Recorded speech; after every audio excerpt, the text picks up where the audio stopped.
Hi, my name is Mike. Thank you all so much for joining today. And welcome to this panel discussion on creating a healthy work-life balance when working from home. Today, I'm joined by 4 panelists. Please give it up for Charlene, Melissa, Serena, and Tom. Thank you all so much for giving up your time and share your experience, tips and tricks to better your work from home life balance. I'll give you the mic very soon so you can introduce yourself. But I wanted to do just a little bit of housekeeping first. So as you all know, we aim to be respectful to each other. We have a code of conduct. So if anything happens, please reach out to myself, Kim, or drop an email at hello@codebar.io. So with that being said, let's go. And I'm going to just ask you to introduce yourself. And I'm just going to go with the flow on my screen right now. So Charlene, you are first. Hi everyone, my name's Charlene. I'm based in London. I'm a founder of a new academy called Decoded Academy, and that's where I help people sort of get into tech, especially UX design. So you can find me on Twitter, and I'm over at Code Academy as well. But if you're interested in UX design or anything like that, check me out. And I used to be a nutritionist as well, so this is why this session is really exciting for me. That's great. Great to have you, Charlene. For those who have joined us, I think we're 24 in this session. Please drop your question on the chat for this event. And next is Serena. Hi everyone. So I'm Serena. I'm based in London and I'm a front-end developer at a company called the Digital Bench. And I have been working from home for many years now because I just started working in tech, but I was doing another job before. There was still work from home. So I have a lot of experience and I struggled a lot with it. So I'm happy to share with you all of my thoughts today. It's great to have you with us. Melissa, you next. Okay, thank you. I'm Melissa, and I'm a junior backend developer at a consultancy called Kin & Carta. I've been in this role for a year now, and it's my first role as a developer and my first role in tech. Prior to this, I was working in the travel industry, and over my 10-year career there, I had a variety of roles, most recently as a regional sales manager. At the start of the pandemic and lockdown, I transitioned from working in an office to working from home, and then retrained remotely at Makers. And now my role at Kin & Carta is flexible between working from home or the office. It's very much our choice. And yeah, like Serena said, happy to be on this panel with all of you and to share my experiences and answer all your questions. Melissa, thank you so much for taking the time today. Tom, you're next. Last but not least. Hello, my name's Tom Young. I've worked in software development for about 11 years now, most recently at the BBC. I live in East London, and I've been at the BBC for about 4 years. I'm a software engineering team lead there. I came up through quality assurance and testing and have transitioned over into leading cross-functional development teams. I've never really done a fully remote role before the pandemic. But we were remote friendly rather than remote first prior to that. So we already had a bunch of tools set up. We already had a bunch of best practices we've been working on as a group. And I think we made the transition relatively smoothly when it turned to remote first through the pandemic. That's good. Yeah, for those who don't know me, my name is Mike. I'm also a software engineer. And before the pandemic, I was working as an investment manager. So doing derivative trading mainly. And yes, the transition to working in the office to working from home happened in about a week for us, and very early and before even all type of lockdown requirement. So it'll be really interesting to have kind of like that diversity in terms of people that have been working in the office for a long time and people that actually have worked remotely most of their careers. So it's kind of a good kind of starting point here. So I'm just kind of going to ask you, what drove you to work from home, if not the pandemic, for Serena, for example, here? So I like to say I didn't choose the work from home life. The work from home life chose me because I was working before as a content creator and a travel blogger. So at the time I was a freelancer, so I was always like traveling and then working from home. And then I moved to London and I found a job in this company in communications and media. And they didn't have an office, so it was pre-pandemic, and it was already like fully remote. And and actually, I'm one of the few people that's like, I would really love to work in an office, but I found this new role now, which I love, but it's also another remote role. So I think I would never get to work in an office by now. But anyway. It has been a really good experience for me, and now I've done it for so many years, even before the pandemic, that I mean it's working for me. So yeah. Great, thank you, Shirley. I'm going to turn over to you and ask you, first of all, were you working remotely pre-pandemic, and if not, what was that transition like for you? I've always worked from home, but since the pandemic, I sort of had to set up space separate from home. So I've always been self-employed, always been at home, but I've never sort of had separation from home and work. So now the room that you see me in now, this is my room that is literally just for working. So the pandemic made me sort of decide, okay, this is going to be a long-term thing. I need to organize my space a lot better and separate home and work. So it was the pandemic that actually made me decide to do that. So this room was completely unusable until then. And now it's, you know, a great space to work. And I can close the door and it's separate from home and work. But there was the pandemic that really sort of gave me the impetus to do that.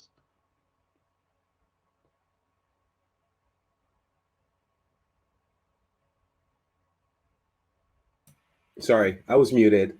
Thank you so much. So Melissa and Tom, you both kind of made the transition, I guess, from working in the office to working from home and doing it quasi permanently. So how's that transition like for you? Sequentially, probably Melissa first, and then Tom after. Yeah, I guess at the start, when we were forced to start working from home, I think the feeling was that it was going to be temporary, that it wouldn't maybe last as long as it did. So when I transitioned, I didn't put much effort into the things I have now. Like Charlie mentioned, having a dedicated workspace. It was just off the kitchen table, close it at the end of the day, and then walk 2 steps to the couch and spend the rest of the evening there. But very quickly realized that wasn't really working. It came with the kind of physical symptoms of like backache and eye strain and neck strain and things like that. So there's lots of resources out there to kind of research how to kind of make it work when you work from home. So I just read a lot of blogs, watched lots of YouTube videos on setting up a home working space, and now I've got a setup that works for me. That's great. What about you, Tom? Go ahead. As I say, we were quite remote friendly when we first hit the pandemic. We allowed people to work from home 2 days a week without any extra additional approval. So we already had a lot of basic processes in our teams and basic equipment for people to support that. But when we moved, I think it was a lot of similar to what Charlie and Melissa said.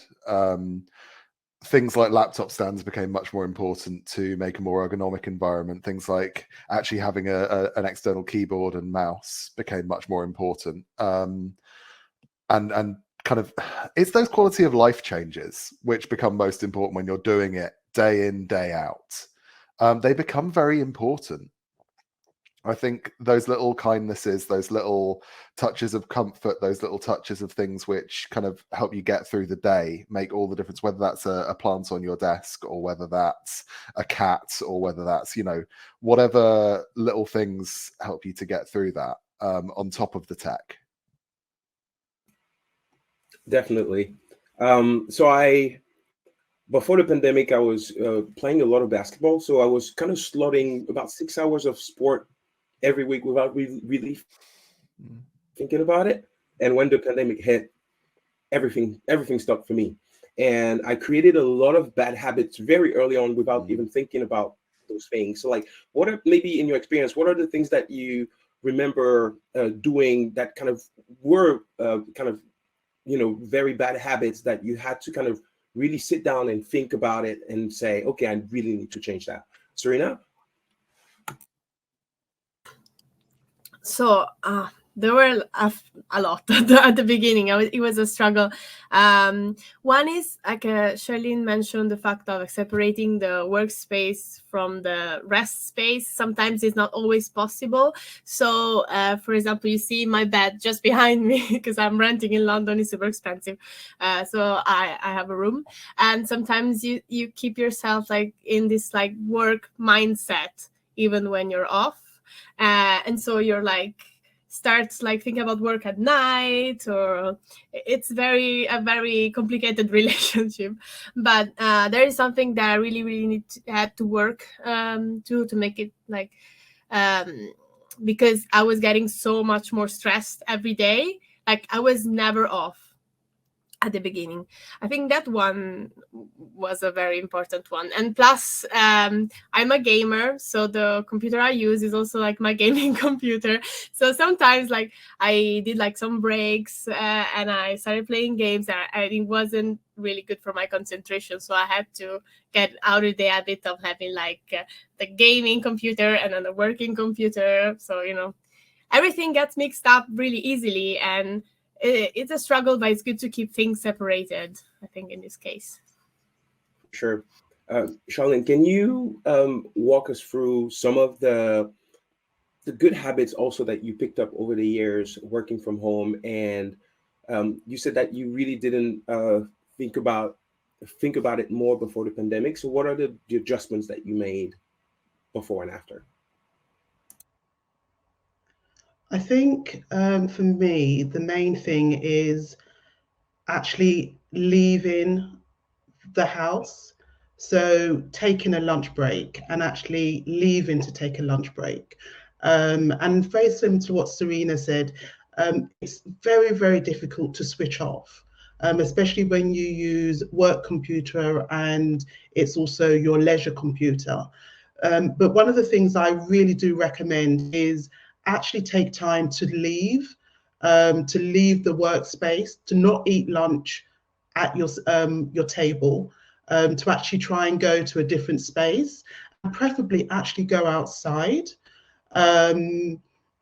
I say this, and I know it's easier said than done. It is really difficult, especially when you sort of, you've got a lot of work on, and it's very difficult to separate work life and home life. And the only way I found that to be possible is actually to leave, to actually sort of go to a coffee shop and actually pick up coffee or pick up something for lunch, or just go for a walk. Otherwise, everything just rolls into one. So have dedicated sort of breaks. Make sure you schedule breaks in as well. And away from the desk is so important. But it is very hard. It is very hard.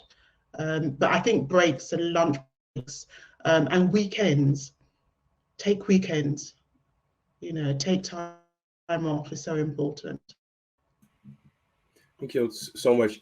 It's interesting that you say that, because I think quite a bit of us in this panel did a boot camp that kind of requires you to work during the weekend. So Melissa, what was the kind of the rhythm that you created for yourself during the boot camp and when you started your career in software engineering? And if you did the boot camp during a period that doesn't really allow you to be out that much, How did you manage that on a daily basis? So I think I was lucky, or maybe it was unlucky, that I did the boot camp at a time when we were in pretty much full lockdown. So we couldn't really go anywhere or do anything anyways. So in that sense, working on the weekends, working evenings, it never felt like I was giving something up to spend this time upskilling myself. But having now done that, and also I guess working on the weekend and things, you can do that when you know it's temporary. You know that it's not going to be every weekend for the rest of your life. You're working on a goal, and to accomplish this goal, you may need to sacrifice X amount of time. But if it's something you're really passionate about and really love doing, it doesn't feel like work and that you're giving up, you're having to make a choice between something fun or something not fun. But then the transition from the boot camp to, I guess, the job, it's easy to just, because that becomes habit, working those long hours during a boot camp and weekends. I think maybe just human nature, you do things repetitively, it just becomes habit. Then you have to kind of unlearn and step back and almost try to remember what it was like before the pandemic and start bringing those habits back in. So I find like the way I can make that transition between work and not working is I have to have something else holding me to account.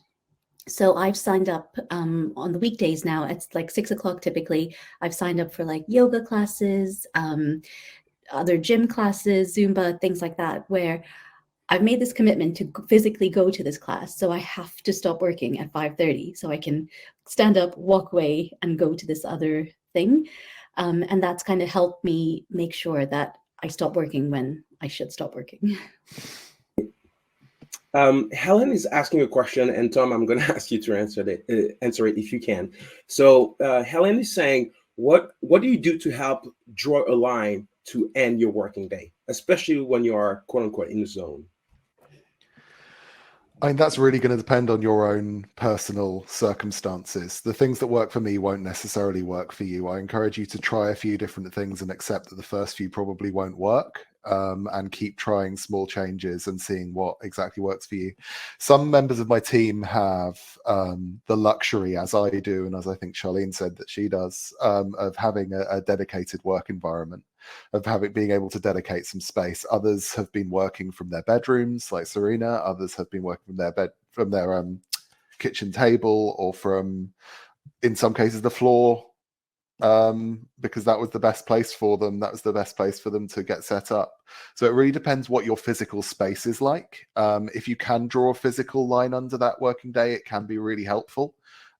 Even if that's through a little ritual like going for a walk, if that's through a little ritual like going and making gin and tonic, whatever your particular, interests are, having those little rituals which tell you, okay, this is where I transition, this is where I take a breath, and I have that transition back into real life.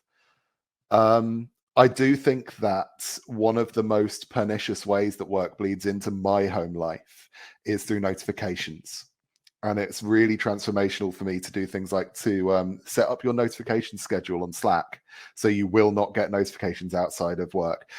Because everybody's situation is different, different people will be working different hours. Some people in my team prefer to take a longer break in the middle of the day and to work earlier and or later. So they will be sending you messages and emails outside of your working hours. That is going to happen.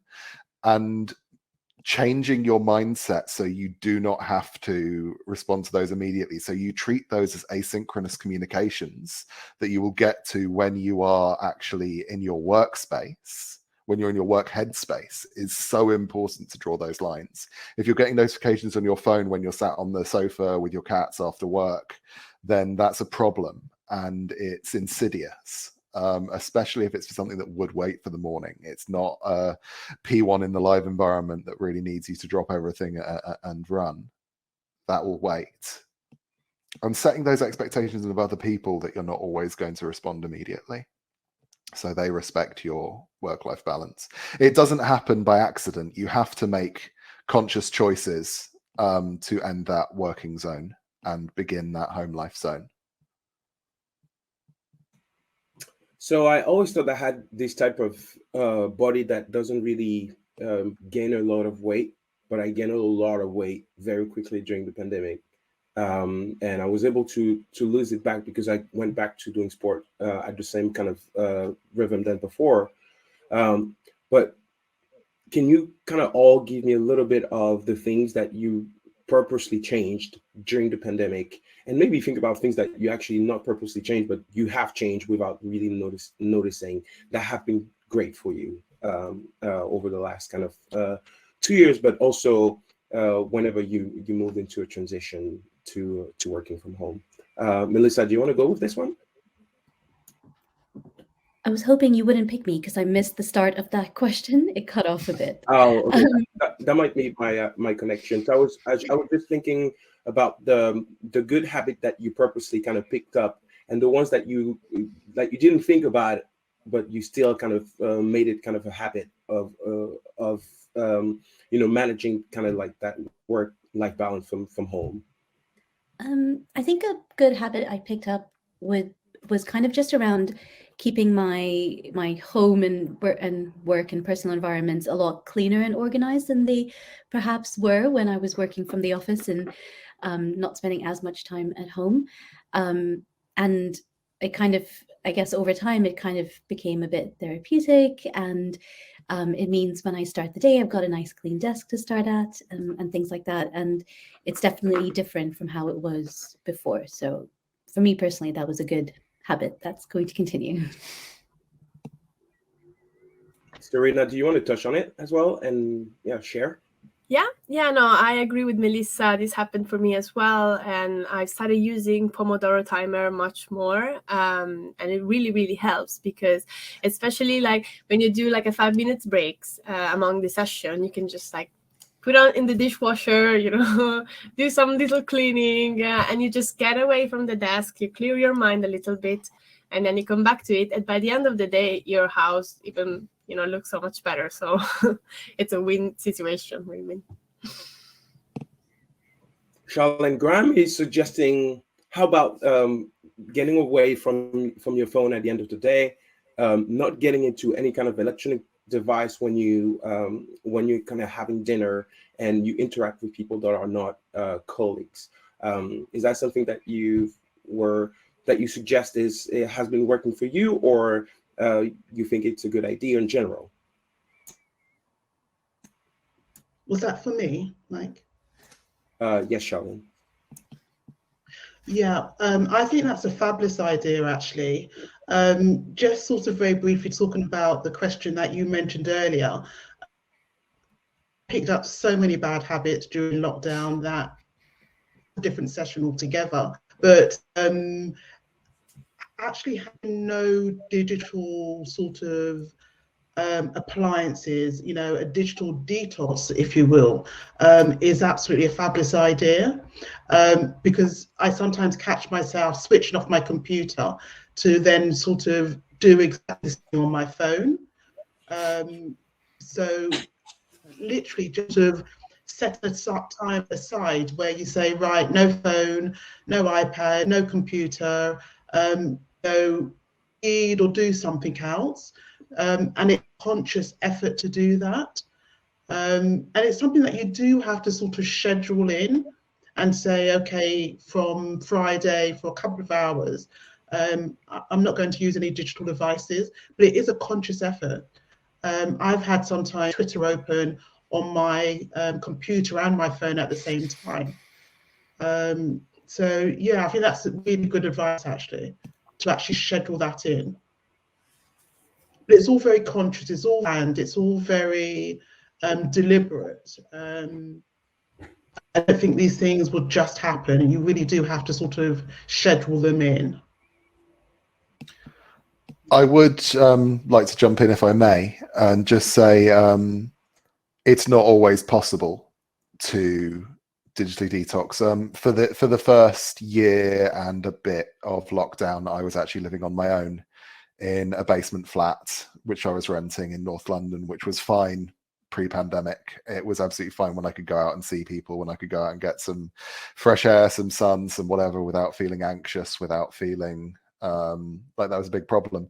But because I also, similar to Serena, I'm a gamer, and quite often my transition at the end of the day is from here looking at my work computer to here looking at my gaming PC. And a lot of my socialization is online, and a lot of what kept me from feeling too isolated outside of work was also online. So yeah, having those little rituals where you do for a period, go away and do whatever it is away from that.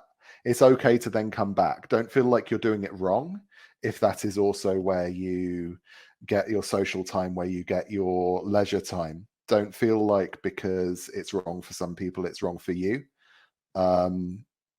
Follow your passions still and do the things which make you feel good and which allow you to connect with people. And if you're lucky enough to live with people who you love, then that's a wonderful thing to go and speak to them or to go and see them in real life. But yeah, there's no wrong way to do it. Just keep an eye on how those habits affect you.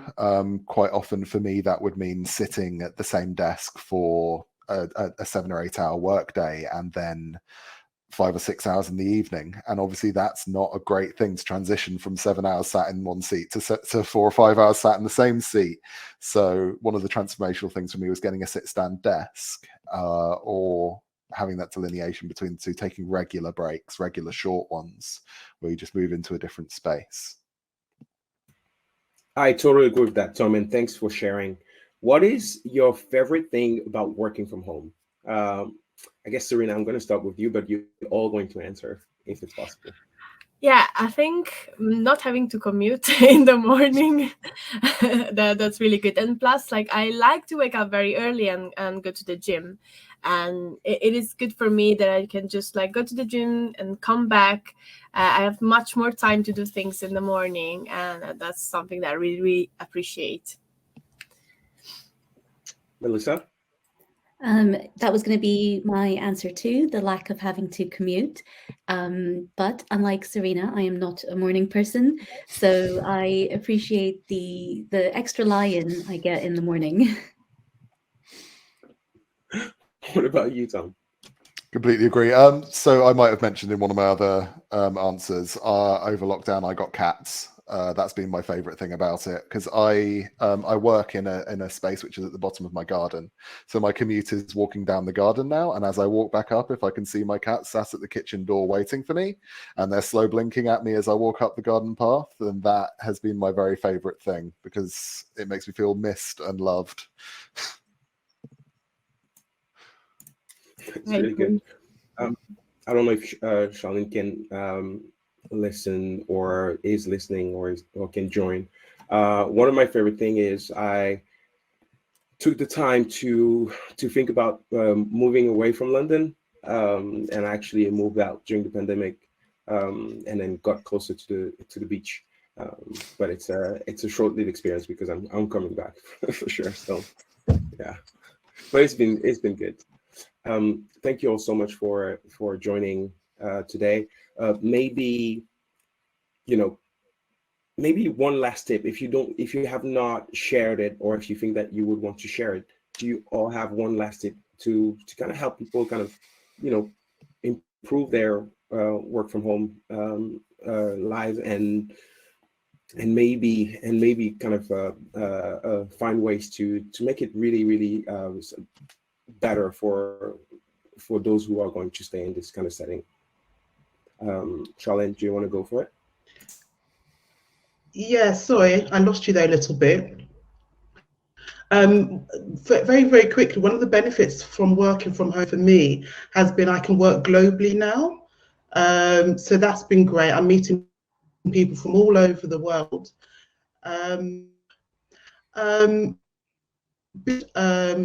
Keep a diary, keep dates clearly at hand. Be strict with yourself, so that you do look after yourself, that you do take time out to sort of schedule me time in. But it's a conscious effort. It really is sort of, just scheduling things in and saying, okay, I'm going out today and this is scheduled in, so I am. There are benefits to working from home. I'm not a morning person, so I can leave things until the very last minute, which I like. But yes, just schedule everything and schedule me time in as well.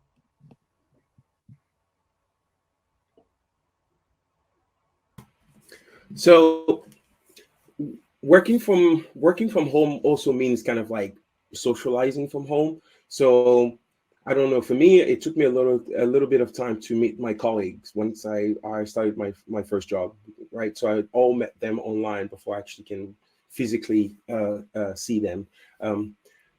Does that mean that it is something that you want to kind of, be kind of at peace with, that you're never going to actually personally meet those people, or is it something that you should kind of push to do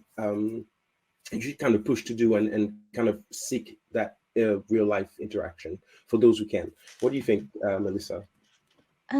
Yeah, I'm working with a group of people, and I'm pretty sure I'll never meet them in real life just because of where everyone lives.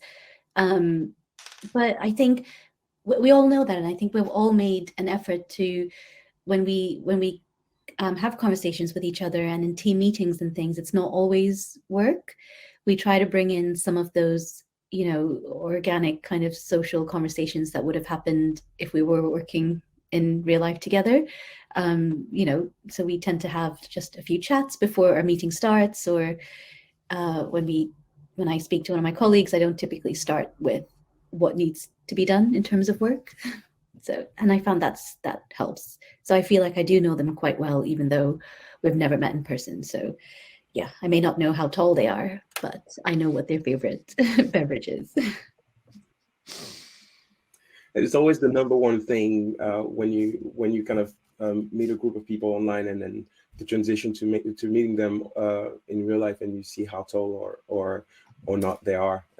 Is quite good. But I agree with the non kind of work communication and talks. We have a cat that comes in every morning, so it's kind of our cat, but it's not. So we have a cat battle pretty much every other day in the morning. So it's nice. So if you had the choice, would you completely leave working from home today, Tom? No, I absolutely wouldn't. I would never go back to the way it was pre-pandemic.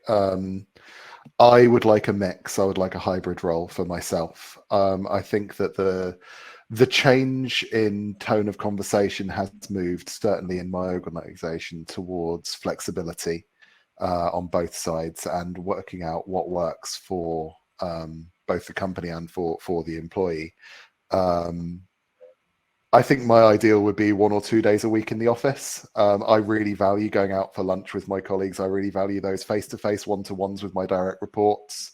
I really value those little moments where you overhear a conversation on the other side of the desk and you just lean into it, whether that's about something to do with work or not. You learn so much and you connect so much better, in my opinion, if those are possible. It's possible to recreate those remotely. It's possible to recreate opportunities for those. It's just harder. And they grease the wheels when you are then remote again.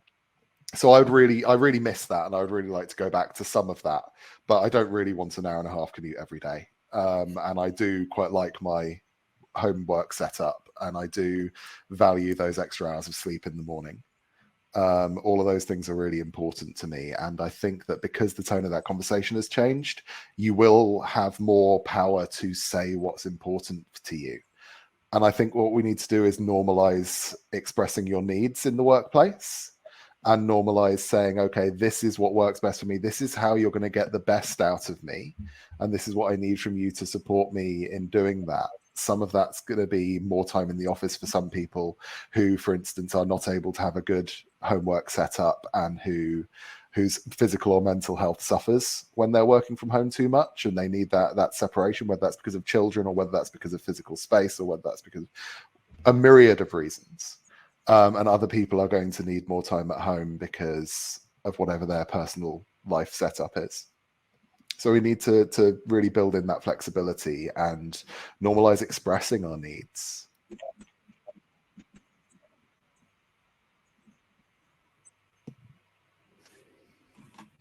I totally agree with that. Serena, would you want to go and work in the office in the future, or is it something that you're sure that you don't want to be doing?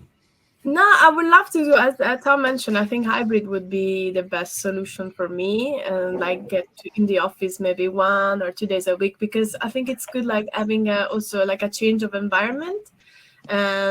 So I really, really enjoy that, and I might actually be able to do that even though my team will not be there. But I think it's good, and that would be the best solution for me. Melissa, what do you think? Yeah, I'm about hybrid working. 1 or 2 days in the office a week, I think, would be really good. I do go into the office once a week now, and try to encourage more of my colleagues to come in as well if they're able to. There's no pressure. And one colleague said to me, he's like, "Oh, but when I come into the office, I feel like I don't get any work done." And it's like, it's okay, you know, like there is still value in socializing with your colleagues, and yeah, just those conversations that just happen that you don't think are like work conversations, but actually end up being really valuable because you've learned about something random that this person does, and 1 week later you realize, oh yeah, I know the person who does that, you know. So it may not be like work, but I think it all contributes.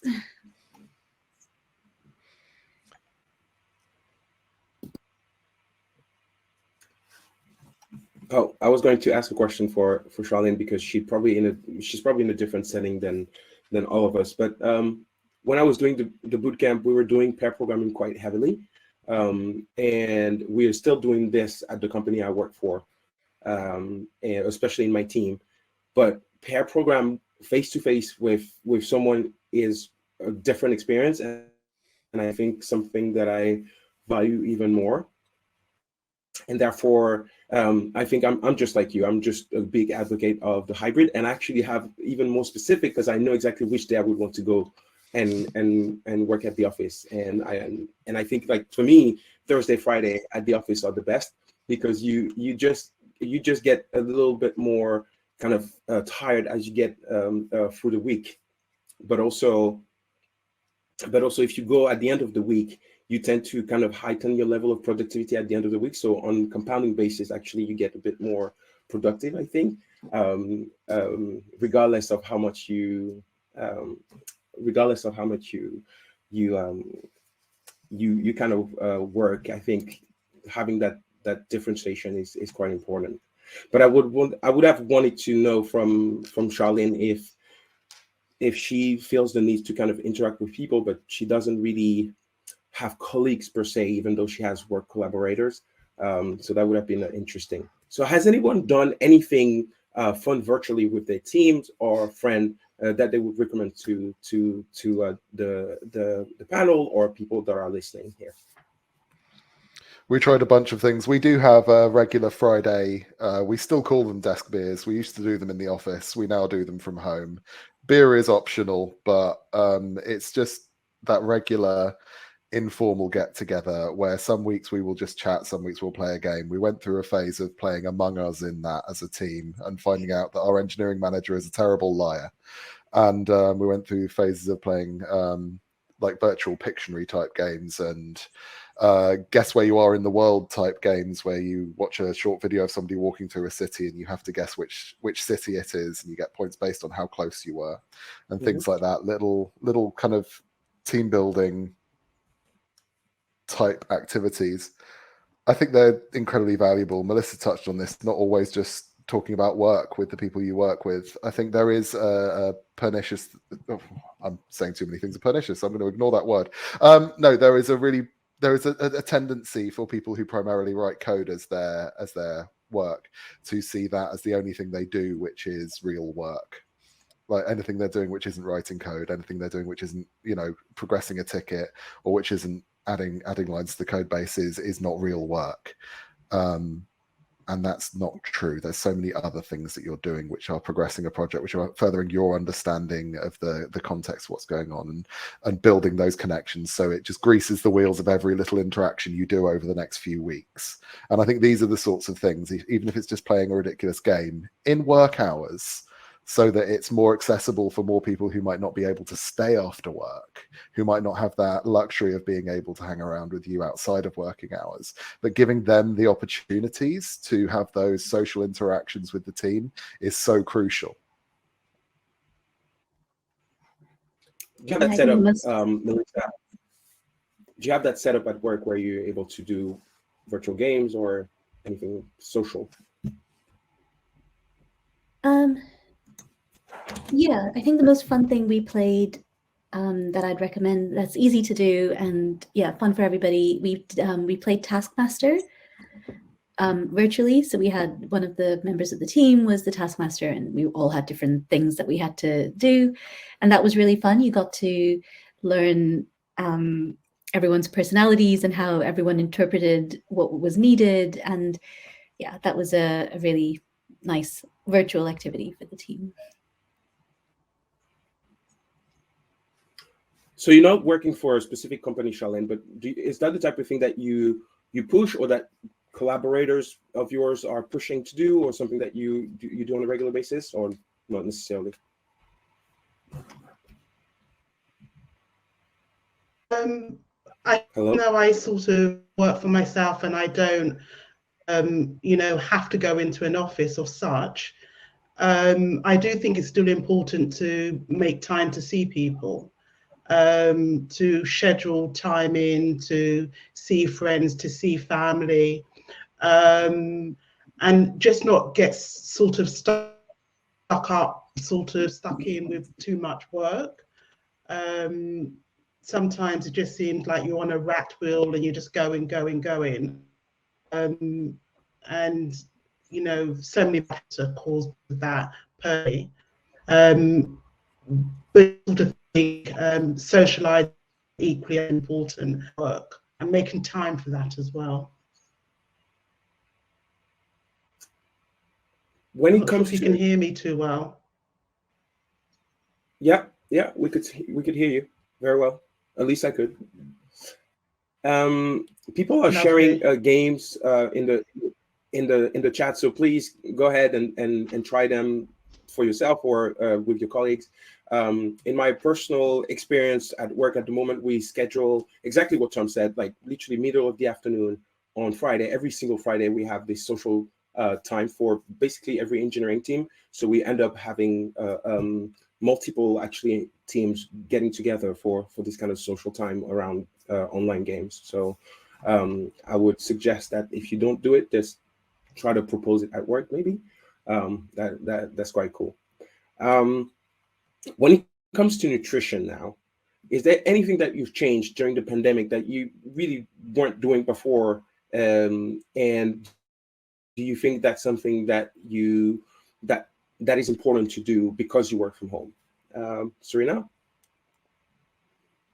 Sorry, I missed you a little bit. Did you say nutrition? Yeah.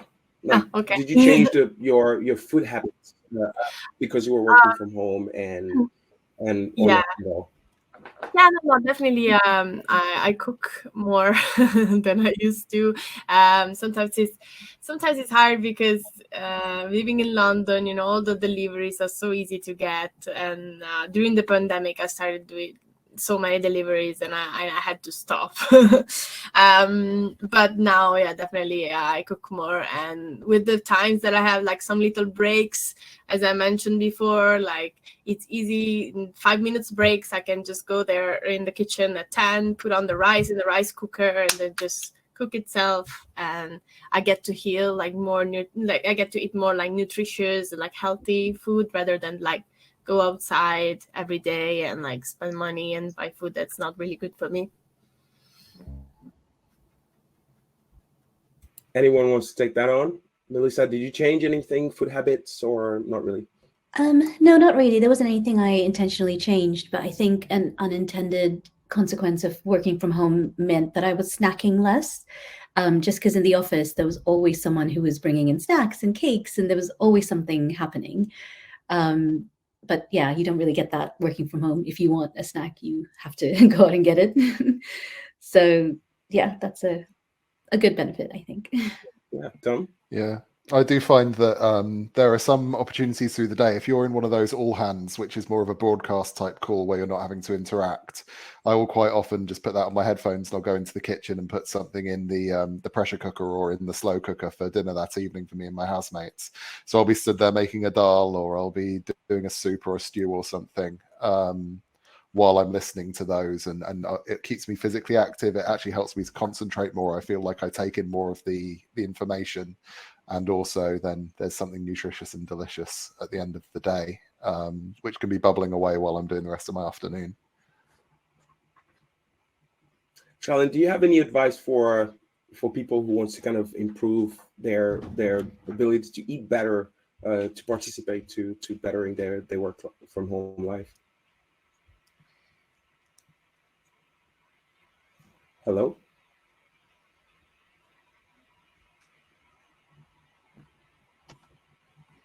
Maybe not. If you're still online and in the chat with us, I think there's 26 people, so 21 without us right now. Please drop your question. Would you want to share something? So working from home can be good for some people and very bad for others.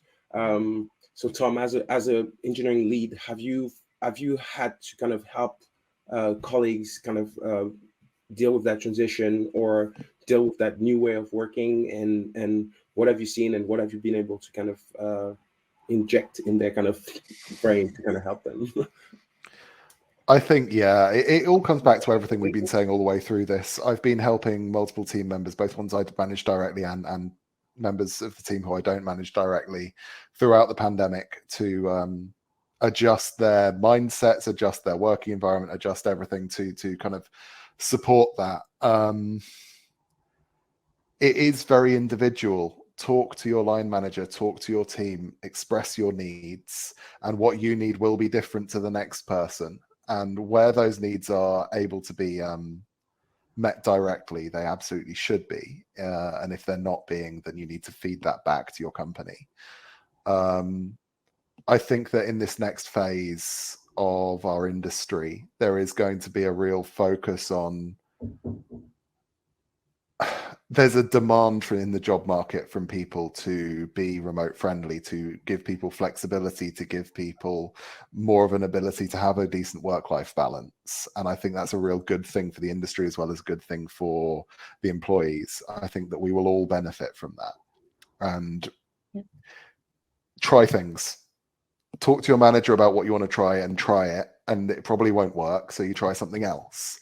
Keep trying stuff and find the things that work for you individually.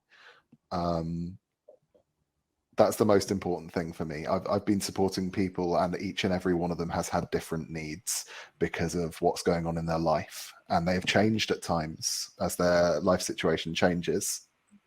So keeping the conversation flowing regularly. It's great. Melissa, have you been able to kind of suggest those changes for yourself to your management and kind of address that and felt the freedom to do so? Mm-hmm.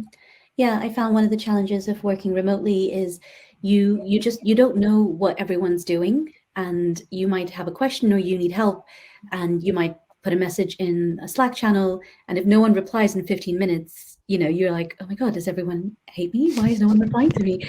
You can, when you don't see people and don't know what people are doing, it's really easy to just make those assumptions.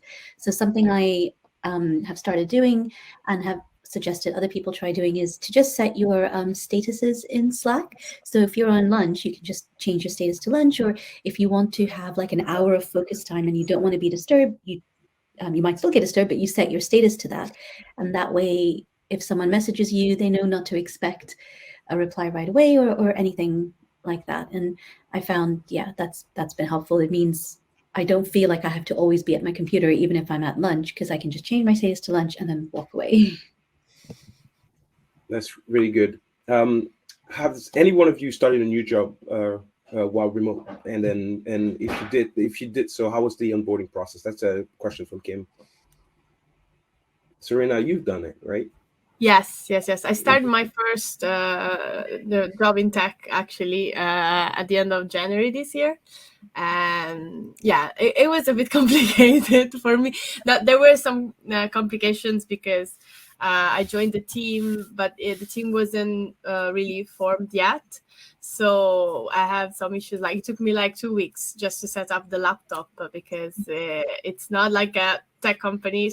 So I'm working for consultancy, and so I was working for this client, and it's a very big company. They have a lot of like permissions and things. So I couldn't install Node. I couldn't install like VS Code. So it took me like 2 weeks. So, but apart from that, the team is now formed, and we're having so much better communications, and I really appreciate it now. But yeah, the first month was a bit of a struggle, to be honest. Also because it was my first role, I was like, is this supposed to happen? Like, is this normal? I have no idea how to compare that, you know? It makes me feel a little bit better, Serena. I've onboarded a bunch of people through the pandemic, and some people don't have laptops on day one. Some people have permissions issues into kind of day 4, day 5. And it's just, as a hiring manager, it's just such a headache, and you feel like such a failure. So it's nice to hear when it goes even worse elsewhere sometimes. Yeah, and you know, they told me like, you literally are like a guinea pig for this. And then like my 2 other colleagues joined at the end of the month, and they were in the office on the first day, and they set up in 2 days. I was like, yeah, thanks. All the work has been done here before. Yeah. At least it was helpful, you know. Melissa, did you also start your current role remotely? And how was that? Yeah, I did. Mine was also remote. It was March last year, so still kind of peak lockdown. It was good. The onboarding process was really good. They had a 30, 60, 90-day plan with kind of tasks that you could accomplish within that time frame, which I thought was really good. You knew what was expected of you and what you had to do. But also like the plan, the 30, 60, 90 plan also had tasks in there which were like schedule a coffee with someone in the product team, schedule a coffee with someone in the design team. And that was like a task that you had to take, and you had ownership of that. So you didn't need to wait for people to reach out to you. You felt empowered enough to reach out to people yourself. And I think that made the remote onboarding, smooth. I'm making notes. Yeah, mine was really interesting because let's say the hiring process was a bit chaotic for at the time, because I think a function of that was because it was in the middle of August. But between the day I accepted the offer and the day I started, it was probably like a week or so. And I mean, the process was as smooth as it gets. I couldn't believe it myself. I was just like, what the hell is going on? And I think I was able to push code on day 2 or day 3 or something like that. So yeah, it was incredible. Yeah. So yeah. All right. That's kind of one of the things I've been trying to say to everybody. Don't expect to be pushing code on day 2. If you manage to, then that's fantastic. If you get your first pull request in that first week, it's an achievement. Don't feel this pressure to hit the ground running and do all of these very cliche phrases about, getting up to speed quickly and all that nonsense. Take your time, recognize that this is hard for everybody. Don't internalize failure if there are pain points and delays, and these things are really common, especially in big companies. The processes end up being very heavyweight. The departments end up having these weird processes between them which end up just taking forever. It's not on you, and give yourself permission to take a little bit longer, get to know the team, get involved with the kind of daily life of the team, start to understand what's going on and the context in which you're working in that first couple of weeks. I think that's more important than feeling like if you're not actively committing to the code base, then there's something going wrong there. Yeah, that push to the code base was more of a mental one, where it's amazing. It's really to make you feel that you're being not only part of the team but also productive. So it's like it's really nothing groundbreaking that you're pushing, but you're still pushing code. So mentally, it kind of makes you feel good. It kind of feel good, kind of commit. But change some tabs to spaces and then just exactly push that. no more than this. Just Yeah.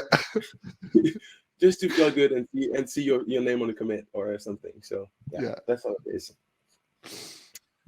Thank you all so much. We're getting close to the end.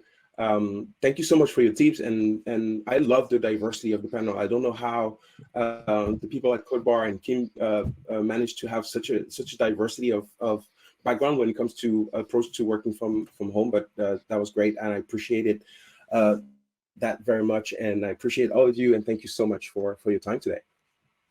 Thanks so much for being an incredible host for us and chairing the panel so well, Mike. Really appreciate it. Thank you. I'm going back to my body a lot. I don't know why, but I have a long body. So for those who not doing it just yet, yoga is really, really, really good for to kind of like,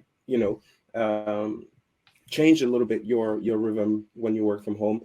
And I wasn't necessarily an advocate of it before I started, and it kind of changed a little bit. But I have back problems because of that size. So yeah.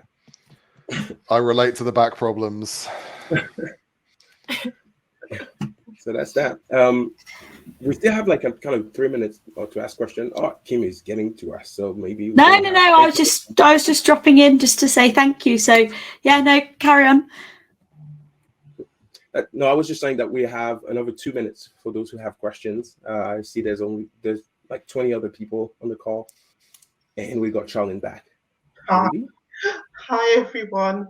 Oh my gosh, I've had so many issues, but so many great. I could hear you, but so many great questions were coming in, and I just wanted to try and add some final bits.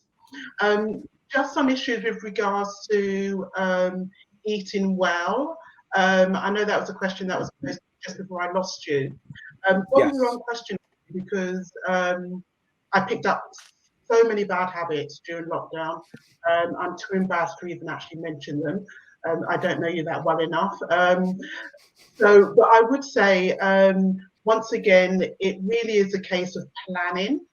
Taking the time out to plan meals, to think about what you're eating.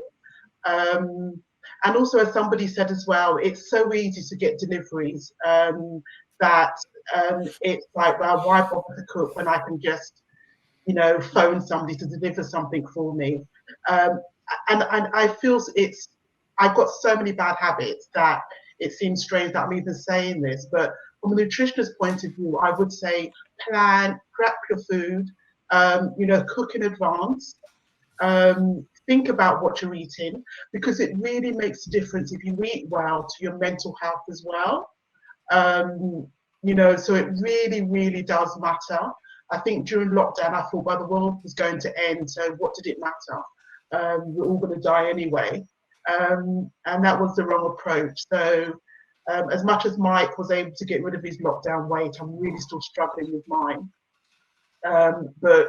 And also I think because you sort of feel, I don't have to go out, no one's going to see me, so it doesn't really matter.